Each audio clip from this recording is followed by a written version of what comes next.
Breakfast is served.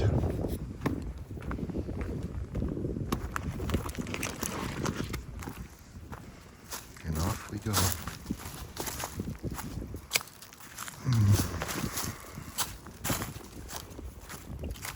It's a colder morning, however, very fresh air. I still have the smell of Palo Santo on me, which is pleasant, cleansing. The sun's shining.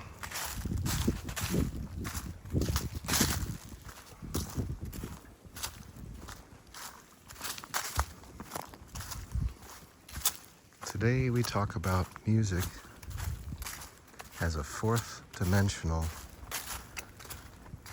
programming system. How cool is that? Sounds really science fiction-y. Good. Remember yesterday's talk? How I gave myself an excuse to be strange because I'm a writer? And there really hasn't been a writer who isn't strange in one way or another. What makes us driven to the page.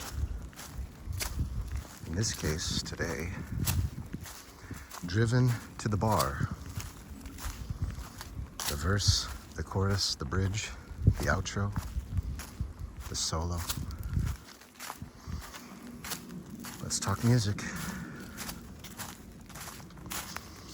Some say it's the music that is what drives the heart. It's incessant beating, rhythmic and consistent like the sun.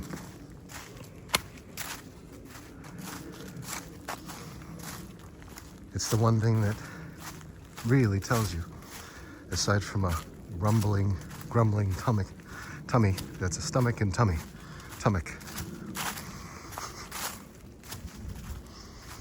Aside from your stomach rumbling, your heart is beating to remind you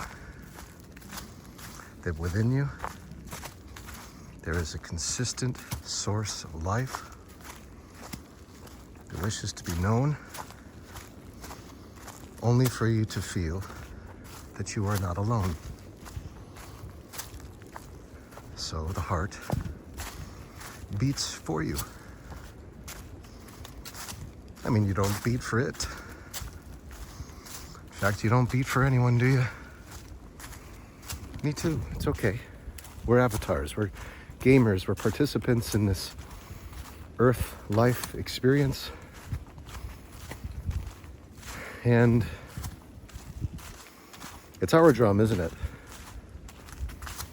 Well, the heart says, yes, I do have a drum of my own, however it is to serve you.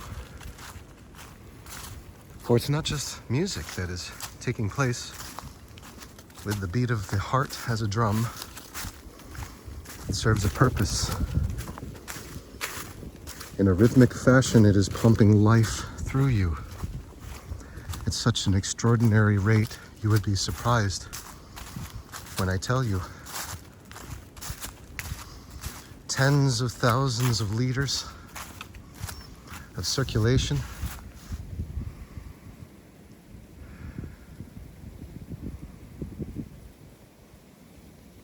Over the course of 72 hours, all this movement. Not only that, the intelligence is directing cells that were born from stem cells, that were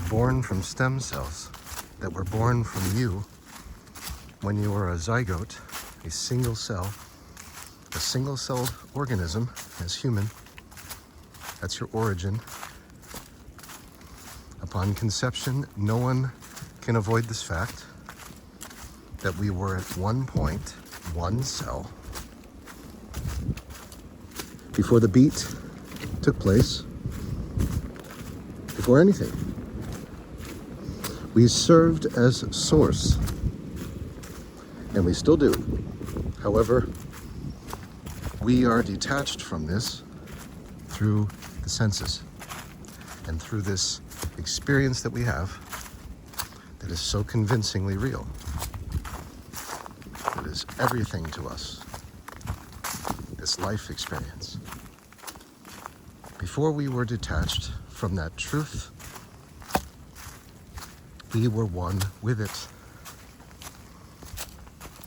And of course, if we understand the laws that I've spoken to you about, if we are to be far away from that source, then there must be some element of us still that is 100% connected without any separation. In order for this to work, this reality based in duality must have opposites. Half-truths, where in the center, if you see everything, you see the truth. That is the heart. It's the truth of the matter. You have one side cleansing and removing impurities, and another side pouring out brand new life. This is your heart. It is made into the shape that you see in anatomy. Looks very whole. Oh, and it is. However, not in the way that you would imagine, perhaps. Doctor, whose name escapes me, had looked at a lot of hearts. And he realized that the heart was a strip of cells, that if you unfolded it, it would unwind like a ribbon, and that if it folded back in, it would form into that whole that we see, the heart that we hear and feel pumping. However, it is a strip of cells that are rolled into a spiraling vortex that forms into your organ that is the heart. And that pumps in unison with about anywhere between 20 to 50,000 neurons is speculated. Recent discoveries that there are neurons in the heart, just as there are neurons in the gut. These are fairly recent discoveries. However, they're important because these neurons have a nucleus and carry within them the universal subconscious mind's intelligence for perfect expression. And that expression, when displayed perfectly by the heart, is in a perfect beat, rhythmic, smooth, calm, secure, and serene, yet strong.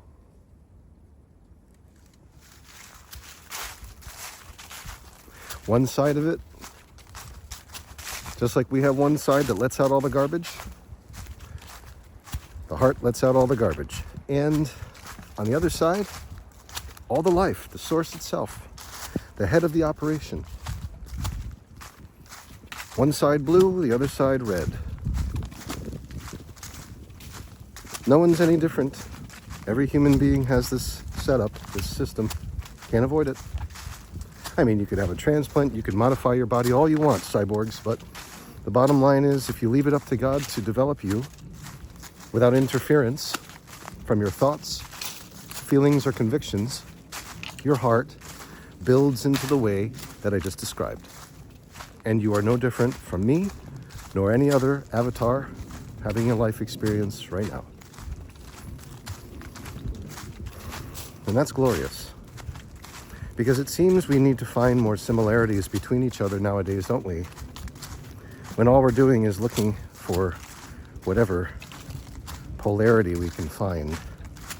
Of course, it creates light, however, not for those who are at odds with each other. What it does is it creates light for those who are willing to observe the light in the middle and take all that energy for themselves. That must not feel good, to know that if you're arguing, contentious with individuals, judgmental, gossiping, just being indifferent in general, being non-caring towards others. Not only are you doing this to a version of yourself, who's living the polar opposite experience that you are having as a bully or what have you. But there is someone who is smart enough to know that if you are unconscious, which means you are unaware that you have an aliveness given to you that you are observing, if you are unaware of that, then all of the energy that you are spending to be at odds with someone creates light that you don't have access to. And you don't get it until you start to observe your aliveness. So is it someone's fault that they know and wish to have that energy? They're not necessarily taking it from you because you're freely giving it away. So this is what happens when we have contention with each other. When we're accused of being angry or angered. I love using this example. I've been using it this morning. Just the other day, my mother has her political standpoints. And we don't talk about it much, for it tends to lead to arguments. And she said, you know, I had a conversation with my sister, who is equally as liberal. And she said, you know, the one thing I notice with all Republicans is that they're angry. I was like, you mean inherently angry, like can't be changed angry. It's just how they are. My mother's like, at first, no, it's not like that. It's just, that's the consistency. You're all angry. Oh. Well, am I angry right now? Well, I think so. Okay. There we go. Okay. In this, we come into the lesson by the late John O'Donohue from his beautiful book, Anam Cara, Soul Friend, in which he says, talking about the way that you see the world, that we have a choice to see the world through the eyes of hate, the eyes of judgment, the eyes of anger. I mean, I'm summarizing. He says it much more poetically and beautifully. However, the last lens that he mentioned are the eyes of love. And I can draw my conclusion just as subjectively as my mother saying everyone is angry who is opposed to her political beliefs. Just inherently or not, that's what is observed. Okay. Well then, how can anger be seen through the lens of love? And there is the checkmate. It was a good try, a good chess battle for a little while. I mean, it's bold. You're moving out the queen right off the bat without any gateways to escape and say, everyone on the opposite side is angry. That's the one consistency. Well, let's apply polarity to this, please. Come to the conclusion and understanding that anyone who believes that also is being told that from an opposite perspective. It must occur in some strange universe, but it is. In order for us to have a dualistic or duality-based reality, there has to always be the polar opposite. So what we're looking for is unity. We are looking for oneness. We are looking for a return to what we originally were and are as human. We have to go back to conception. You see, prior to conception, we were exactly where we are now, just in a different universe. The universe that we were in before we became one as a zygote was a universe of cavernous, treacherous travel and millions and millions and millions of others, all pushed into the same cosmic sea, as it were, or cavern. And you are flying by things that are dangerous. and wish to see you dead as can be, if not for some protective film that is around you that seems to want to carry you through to the end. Those who believe in that start to develop faith, even if they arrive at the cosmic egg late in the game. That one with the most faith typically is the one who has the tail that moves the fastest and just drills through the competition into the egg and becomes the one who made it. So folks, it is beautiful to understand and come to the conclusion quite easily that you, perhaps if you are part of twins or triplets, and on that goes for whatever world record, all of you, every human being watching this, reached an egg, permeated the egg in such a way that you were accepted by it. The rest were not. All those rejections. And upon that receiving of you, you fused with the egg and became one with it. You cannot deny this. I'm saying this to you because there's a lot of denial going on when it comes to the creation of life. That is undeniably the point of life creation, because that zygote is given the infinite intelligence of life to divide and expand into the body that is you. That is your soul, that is your personality, that is your genetic strain, that's all of the decisions that you made in previous lives, coming into unity with the perfect substrate that otherwise is awaiting your prompt to come alive, and will not come alive without your prompt. The cosmic egg. Sounds a lot like AI. So we did all of that hardship already.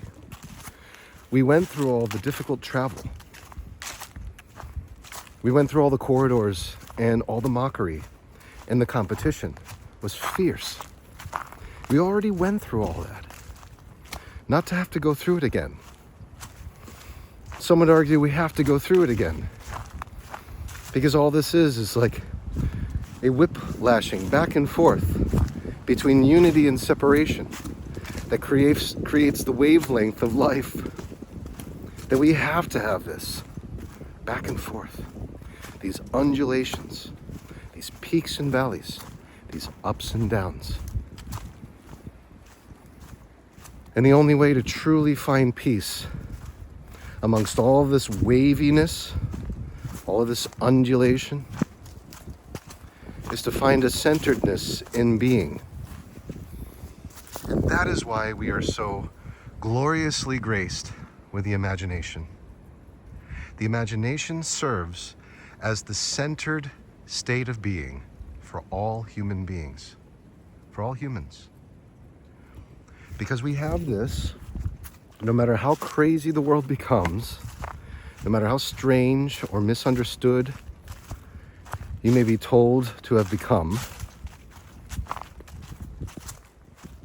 or maybe you'll never be told that you're misunderstood, but you know what I mean. No matter how strange this is, at any moment's time, you can either, with enough skill, just go right through the narrow gates into your imagination, or you could make yourself still, present yourself to the light, close your eyes, and breathe. And in doing this, all the turbulence from the polarity expressions of your life come to an immediate halt. It doesn't matter how hard the wind is blowing around you. If there's a hurricane, you are the I. The infinite intelligence, the imagination. Do you see barriers before you? Great, you put them there. Lower them. Do you see them lowering? Great, you did it yourself. Wonderful. Do you see any restrictions? Could you be a cat? Great. You just became a cat. Wonderful. How about a dog? Great. Wonderful. You just became a dog. How about an elephant? Great. Anything else you want me to suggest that you immediately become? Did it take any processing time? Maybe because the instrument's rusty to you. It used to be really sharp. Before the world shut it down, you became a victim of external circumstances. Suddenly told that the imagination has no value, that it's childlike and to leave it alone. Because in leaving it alone, you give up your power. You become that platelet that's just being pushed around through the body as a blood cell. What are they called?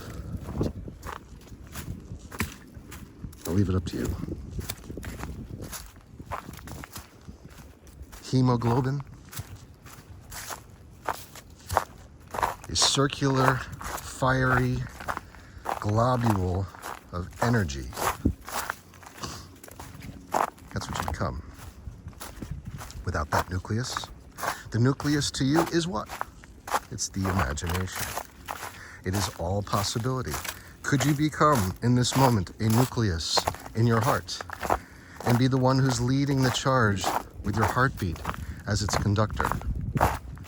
No problem. So long as you believe. There are no restrictions so long as you believe. How many of us are given that freedom by the world? How many of us are told, dream and dream big? Use the imagination as if it is Christ itself, for it brings to you your salvation. It is the anointment of truth that has already existed, always existed, is birthless, deathless, changeless, and immortal. It's the intelligence that was embedded in you the moment that you arrived at the cosmic egg and won. Not to have to struggle. But you will. Because you're generating all this light. And that's the beauty of being down and out, folks. I can tell you right now, lacking things is the greatest gift you will ever have in your life, because it forces you to be creative with your abilities in order to get out of it. And if that doesn't give you the answer, then you have to be creative with your surrender to what the world is saying are your crude, solid facts that you'll never succeed. You have to be able to do both. Use your skills for creation every day, and you don't care what the world thinks. Second, you use the imagination understanding that it is what gives you everything and is the most powerful tool on your utility belt that you'll ever have. For it is the giver and gift of all things. There's not a single thing that hasn't existed without it first being a thought in the mind of God through the imagination. Not a single thing just comes about. It had to have been a thought before it was real. And that is what is beautiful about this profound lesson.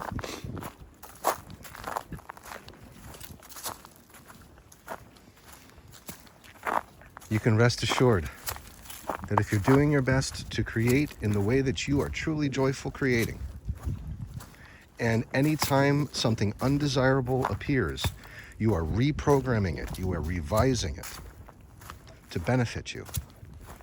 There is no way but for this external world to yield. There's no other way. It must yield to you. And that's what you want. Because there's so much momentum of us yielding to it that it has all of this movement. It's much like a whirlpool in an above ground pool. If you've ever caused one or been in one, it's wonderful, it's fun. Everyone runs around for a few seconds and then you just join the jet stream and you get carried along. And it isn't until somebody decides to turn around and kill all that momentum that it stops, and everyone is thinking, I just wasted all that energy, so that someone could sabotage and troll it. Well, that someone is us as human beings. And we do it every time we believe that we have lack, when it is in fact what we are looking for is abundance, perfect health, love, success, wish fulfillment, unity of family and friends, a removal of the polarities through centeredness. That centeredness is your imagination. That imagination is God. It offers you all possibilities without restriction of time and space. It is the dream within a dream. What you're living right now is the result of your efforts. So, you just were never taught how to play the instrument. So what? Who cares? Now you're learning, just as I am. Let the world see the vagabond. Very few would trust the vagabond. This is when the best knowledge comes out. It always has been this way.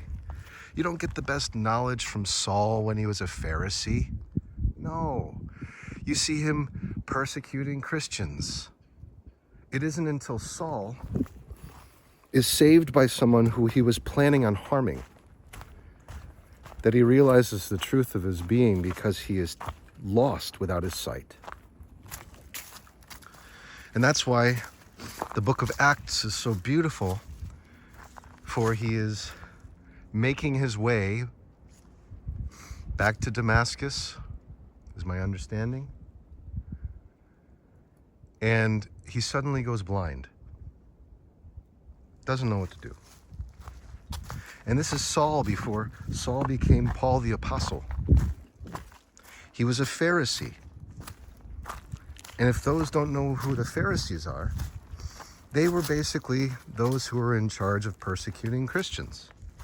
Anyone who believed that the kingdom of heaven was within you was considered a blasphemous, honorless piece of garbage that needed to be eradicated from this planet.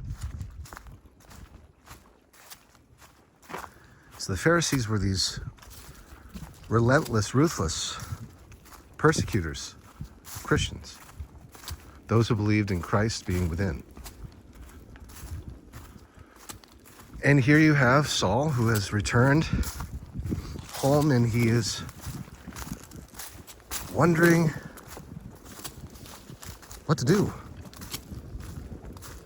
And an old man, a devout Christian, after having a conversation with Jesus of Nazareth, is told to visit Saul. And so he does. Very humbly, comes out of hiding, puts himself at risk, realizes that he was already being looked for by this man, is basically delivering himself. But he did it because he received the order from God.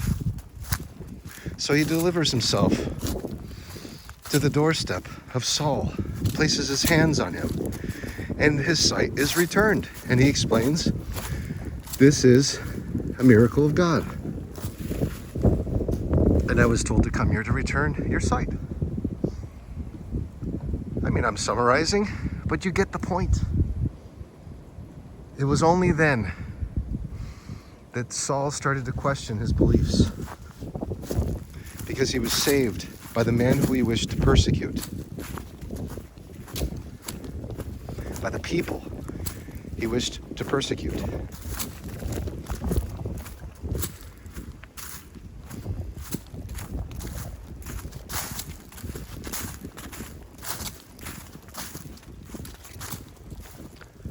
Before you know it, sure enough, Saul changes his name to Paul, becomes an apostle of Jesus Christ, and is hunted by the very people he once was a part of, the Pharisees. He was hunted. He had to be lowered down through the cracks and crevices of Damascus's walls in a basket to escape.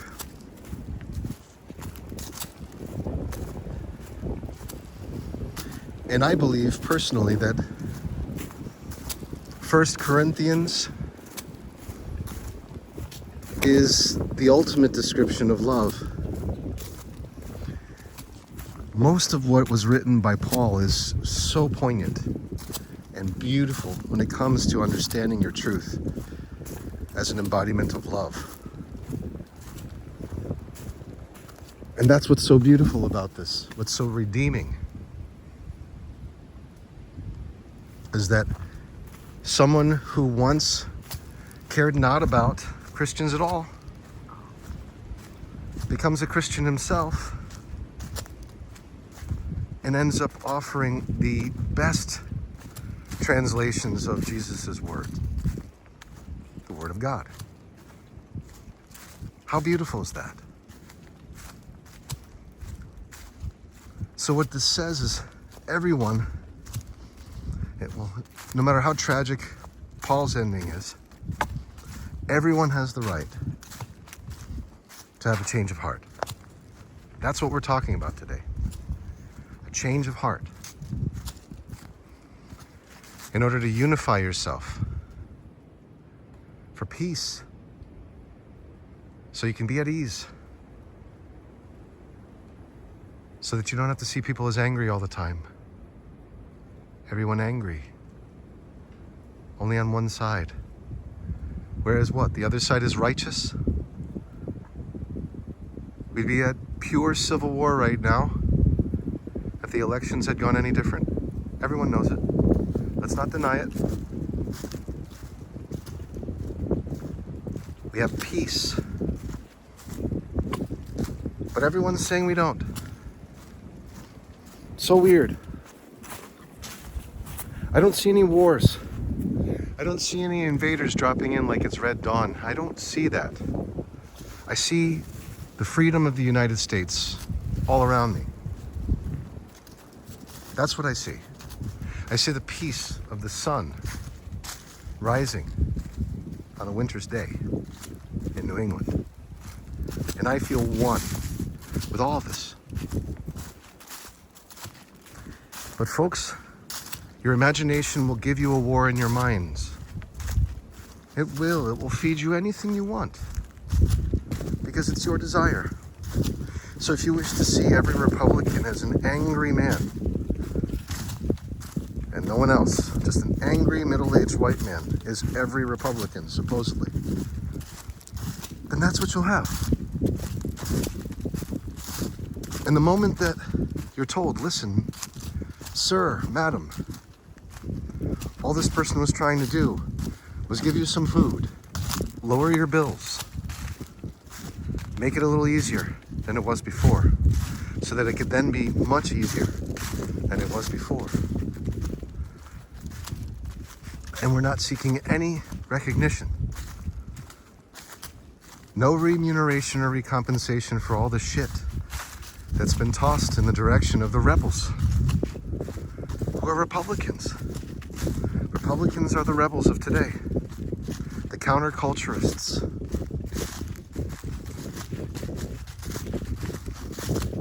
Because we believe in a republic. We believe in the conservation of energy, rather than its liberal demise. Just giving it away freely to anyone, saying this is right. It's not. It's not right to give money, hotel rooms, and flights, and cell phones to enemies of the state. That's not right. And if anyone isn't angry about that, if anyone isn't upset, then that's where I would question my moral alignment. Truthfully, let's be honest with each other. If we've just opened the gates and fed and housed and clothed and given cell phones and flights to actual criminals, who are we when we say that's right? You see, there's been such a detachment from reality. None of you have experienced, or very few of you, I think, who would say that's right, have ever experienced a home invasion. You've never experienced the theft of your family. You've never experienced extortion. You've never experienced full-blown violence. You just haven't. Because if you had, in any way, shape, or form, you would be totally different. You would be saying, wow, this is a threat. This happened to me. I would rather it not happen again. I'm going to take the precautions. Instead of saying, let's just take care of everyone. Meanwhile, those who work here, live here, born here, citizens, are literally being raped and killed by these people. And they're not isolated incidents. Not anymore. Because too many of these criminals have come in. And so what the rebels are saying, you know, the rebel Republican, the conservative is like, we have a heart that is our nation. That heart is dying right now. We need to keep it alive. It will not stay alive. It will not keep pumping until we stop the hemorrhage, until we stop the bleeding. So we have to stop that first. And unfortunately, the bleeding is internal. And yet we have people managing this body who could care less, thinking as long as they're outside of this body in some way in their mind, it eventually will fix itself and it won't have any issues at all. And we can just go on with our lives living ignorantly. That's what most liberals are thinking. That the problems will just go away. That they're not really problems. Kind of like me. What do you see around here? I just see peace. This is the liberal checking their text messages, going on social media, getting involved in whatever drama of the day, not really creating anything, just complaining mostly and gossiping to others before it's happy hour to have whatever getaway masking element of the day in the form of food, alcohol, drugs, whatever it is. Not to say those things are bad. They're just not everything. But to the liberal, it's everything, because the present moment cannot be observed. Not in its truth. You observe the present moment as a person who's truly going through hardship. You reach rock bottom. You have no power over your life, apparently. There's only one way you can turn. You can either end your life, which people unfortunately do, and I've considered it on a number of occasions in the past. Yeah, sure. Not anymore. Not even close. Because I realized that if I didn't give up on life, I would just become stronger every day. Knowing that I survive without any income, without any sort of direct, regular support that I don't have to beg for or negotiate for. Like I have to negotiate for a quart of milk. You know, it has to be a certain brand because I'm being told what my worth is. Because people who feel themselves as poor are telling me how valuable I am. And so if I can take that ridiculousness and convert it into something that is every time I'm told what my worth is, in that I'm not deserving of something so plain and simple, readily available to the majority of Americans. If I agree to that, then I'm making a statement of what I believe my worth is, and I am falling into a state of poverty. So I know, instead of that, it's whenever I face a situation with that where I'm told what I am not worth, essentially, it means it's an opportunity for me to convert that energy, since the person's unconscious, since they would never in a conscious way ever say that anyone is poor, because we have trillions of cells in our body and we have octillions of atoms in our body, all managing this form that is the body that we're given control over. We are totally wealthy, universal kings and queens of our life. So to be told that we're poor is a ridiculous error, and it's a lie, and it's the result of someone being programmed into believing that they are poor so that they can infect others with that. And trust me, there's no better way to get sick than through poverty. It's directly related.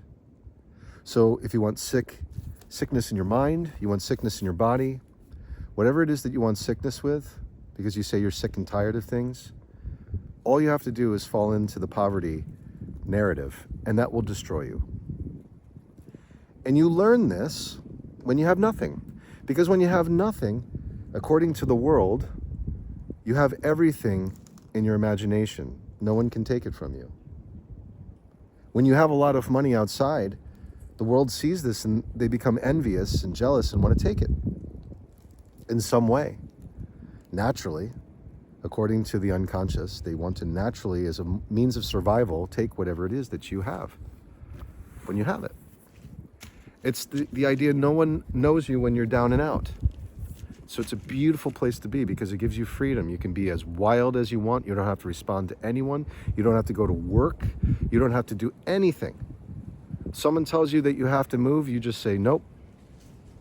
You don't have to say no. You can just do the opposite. Make it even more frustrating. Someone says, if you don't do this, then that's the future. Okay. I'm not accepting it. I know where I am in my mind. But if someone tries to literally pull me out of whatever place I'm in, then I'm still going in my mind where I want to be for wish fulfillment. And no one can take that from me, nor can they take it from you. So that's where I am at this point in time. When you become a man with nothing left to lose, everything becomes the same. Everyone's opinion, everyone's thought process that they think about when it comes to you, every judgment, it's all the same. It's just bullshit. It has nothing to do with who you are, because not a single one of these people have ever thought to ask you how you are. I mean, beyond the idea of greeting you, not a single one of these people have ever asked you what you meant when you wrote that book, what you meant when you wrote that song, what you meant when you went to that country and traveled and lived there. Not a single one of these people has any desire to hear it from you because they already believe they know the reason why. That is an unconscious person. That is a dangerous person. And that's a person you want to stay away from. And if you can't stay away from that type of person, you must be around them, then you know God is saying you are on the precipice of greatness. Here is your great boss battle. Here's the great challenge. And the challenge is, how much of this can you convert into the good? Every time an opinion comes in about you, you get $1 million. This is the Billionaire's Trail, so you need 1,000 of those. Once you accumulate 1,000 of those, you have an entire list of 1,000 things that pay you $1 million each every time they happen. So every time someone says you're poor, you know that's $1 million. Of course you don't believe that because you just got $1 million. In your mind, the words served as a trigger, whereas before they also served as a trigger for you to question whether or not you were poor or wealthy. Not anymore. It's just ka-ching, money in the bank. Let the world get angry about it, but don't tell them. They're just going to see it in your face every time they say something that used to get a full-blown explosion from you, a response that they knew they could get. Suddenly it's gone. No more opportunity to get that from you. And they see this unbelievable happiness on your face, wondering, how is this possible that this person's happy with what I'm saying right now? They're not arguing with what I'm saying. They used to. They used to come up with reasons as to why they weren't what I said, and that fed me all I needed. Now I'm getting nothing, yet I see the person at peace, satisfied with the judgment. Strange. And once you get 1,000 of those, you're a billionaire. I can tell you, I probably got about 100,000 of them. 100,000. Different statements, different stories, and I'm throwing in like a good 50,000 that have come from people who have spoken about me when I wasn't around. That's also $1 million. That's like the little bonus extra that you weren't expecting that just comes in. So you're praying for people to talk about you now because the opposite side of you is receiving that money and you're about to be centered with him or her in the receipt of all of this that is due to you. Because it's already been created. Every time someone says something judgmental. What a game that is. The imagination says, that's great. No one's ever done that before. I'm happy to do that. That's a new challenge. That's something I can program for the first time. Of course, it's always been here, but no one's ever accessed it. How beautiful is that? Because we we got a lot of people over on the other side who truly believe these things that are being said about them. But not this one here. So we can focus all of this reserve, all of this processing power into feeding them a beautiful image of their wish-fulfilled life. And soon enough, this tree starts to bud and grow and show proof of its existence to the world. And that, it's not as satisfying as you may think. Because the satisfaction was and is knowing that you created all of this through faith. It's the satisfaction of knowing that your faith always wins over everyone's opinion. That's what's beautiful. It always wins. So understand that. Faith always wins.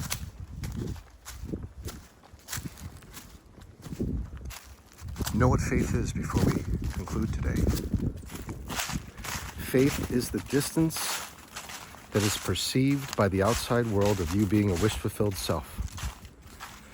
And that distance is juxtaposed with your seeing it as truth that you are already wish-fulfilled. So you see yourself as wish-fulfilled right now. The world sees yourself at a distance from that. And your belief in what you see through your mind's eye, through the imagination, is faith. And what that builds is a fortified character of being that is truly miraculous and unstoppable in their ways. So become that on this day. Don't waste any time with opinions, other than to write them down as a conversion equation that gives you $1 million on this billionaire's path on this day. And until next time, keep wishing. Keep going there. Be steadfast in your faith. And wish well. God bless you. And God bless the United States of America. We're almost there.